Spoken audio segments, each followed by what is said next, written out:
नमस्कार. आऊचा खाऊ या यूट्यूब चॅनलवर मी मेधा तुमच्या सगळ्यांचं मनापासून स्वागत करते. बऱ्याचदा असं होतं की आपल्याला गोड खायची इच्छा होती, पण बाहेर जाऊन काही आणायचं नसतं. घरातच जे काय असेल त्यात काहीतरी गोड करतात तर बघू असं काहीतरी आपल्या डोक्यात असतं. मग अशा वेळेस जर घरात तुमच्या दुधी भोपळा शिल्लक असेल तर ह्या दुधी भोपळ्याची आपण खीर तयार करू शकतो. चला तर रेसिपी बघूया. दुधी भोपळ्याची खीर. हे पहा, दुधी भोपळा मी स्वच्छ धुवून घेतलेला आहे मिठाच्या पाण्यात. त्याची दोन्ही बाजूची टोकं काढून टाकायची आणि त्याचं साल काढून घ्यायचे. आणि दुधी भोपळा वापरताना एक महत्त्वाचं लक्षात ठेवायचं ते म्हणजे आधी थोडंसं त्याचा आतला गर काढून खाऊन बघायचा आणि कडू नाहीये ना ते बघायचं. काही काही वेळेस दुधी भोपळा जर कडू असेल तर पदार्थ आपला बिघडू शकतो.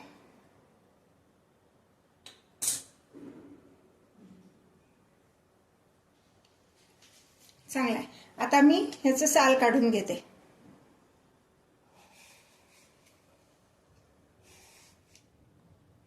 हे पहा, आपण जो दुधी भोपळा मी तुम्हाला दाखवला त्यात 2 वाटी एवढा किस तयार झाला.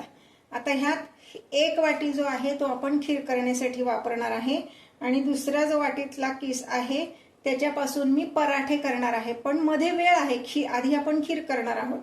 मग तोपर्यंत हा किस काळा पडू नये म्हणून मी पाणी घेतलेले आहे आणि त्या पाण्यामध्ये हा किस टाकणार आहे, म्हणजे तो काळा पडणार नाही.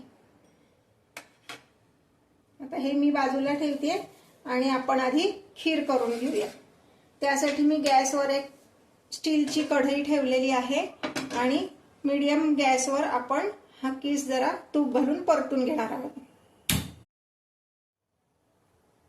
अगदी 2 चमचे एवढं तूप घालायचे आणि हा जो दुधी भोपळ्याचा किस आहे हा घालायचा आहे.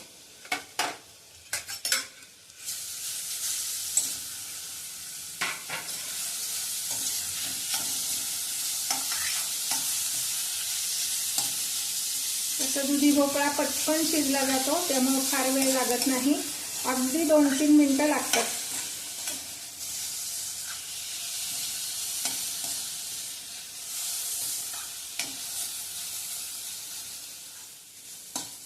हे सलग 2 मिनिट मी हा भोपळ्याचा किस परतून घेतलाय, त्याचा कच्चेपणा जाईपर्यंत. आणि हा आता शिजला पण आहे आपल्याला आणि पुढे नंतर आपण दूध घातल्यावर परत ते शिजवणारच आहोत.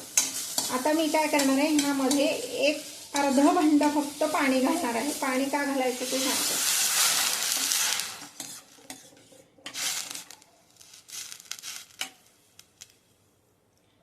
बऱ्याचदा काय होतं की अशा पदार्थांमध्ये आपण डायरेक्ट जर दूध घातलं तर दूध फाटण्याची शक्यता असते. म्हणून आधी थोडंसं पाणी घालायचं आणि मग दूध घालायचं. आता मी ह्यामध्ये दूध घालणार आहे. हे पहा, आता ह्यामध्ये मी 3 ग्लास एवढं दूध घालणार आहे.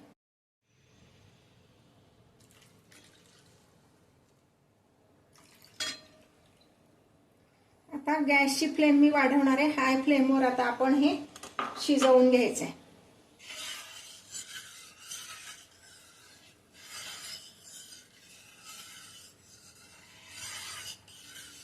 दूध सुद्धा एकदा तापवलेलं घ्यायचंय. एकदम कच्चं दूध यात घालायचं नाही, नाहीतर ते फुटू शकतं.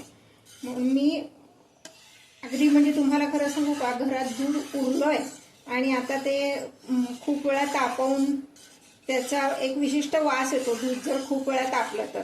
आणि मग तसं दूध प्यायला कोणाला आवडत नाही, तर त्यात पण तुम्ही अशी खीर करू शकता. तर तसंच दूध मी घेतलेलं आहे. आता ह्याला छान उकळी आली की मग आपण ह्यात पुढचे पदार्थ घालणार आहोत. बऱ्याचदा काय होतं, दुधी भोपळा पण भाजी फारशी कोणाला आवडत नाही.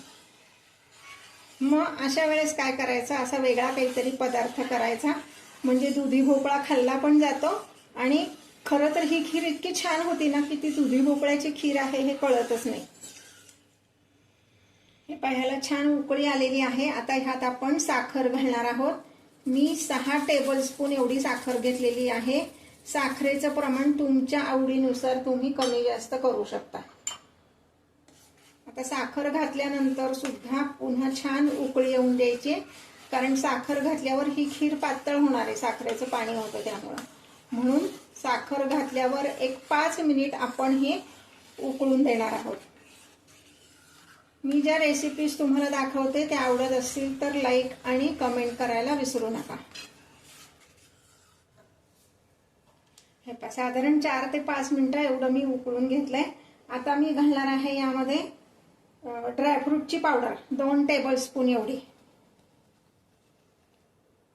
म्हणजे एक 7-8 काजू, 7-8 बदाम, 1-2 अक्रोड असं सगळ्याची मी पावडर करून घेतली. हे प्रमाण तुम्ही तुमच्या आवडीने कमी जास्त केलं तरी चालेल.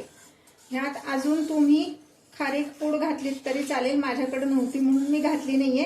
खारीक पूडनी फक्त त्याचा रंग थोडासा बदलतो, तांबूस दिसतो आणि ह्या सगळ्यांनी असा पांढरटच राहतो.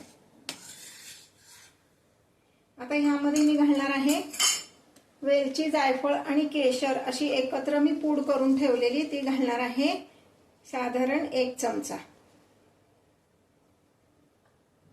म्हणजे त्याला वास पण छान येतो आणि स्वाद पण छान लागतो. पुन्हा एक उकळी आणायची फक्त आणि मग गॅस बंद करायचा आहे. अजूनपर्यंत जर तुम्ही माझ्या चॅनलला सबस्क्राईब केलं नसेल तर सबस्क्राईब करा, शेजारी दिलेलं बेल आयकॉन दाबा आणि नोटिफिकेशन ऑल असं म्हणा, म्हणजे माझे सगळे नवीन व्हिडिओ तुमच्यापर्यंत येतील. अगदी पौष्टिक अशी ही खीर तयार होती.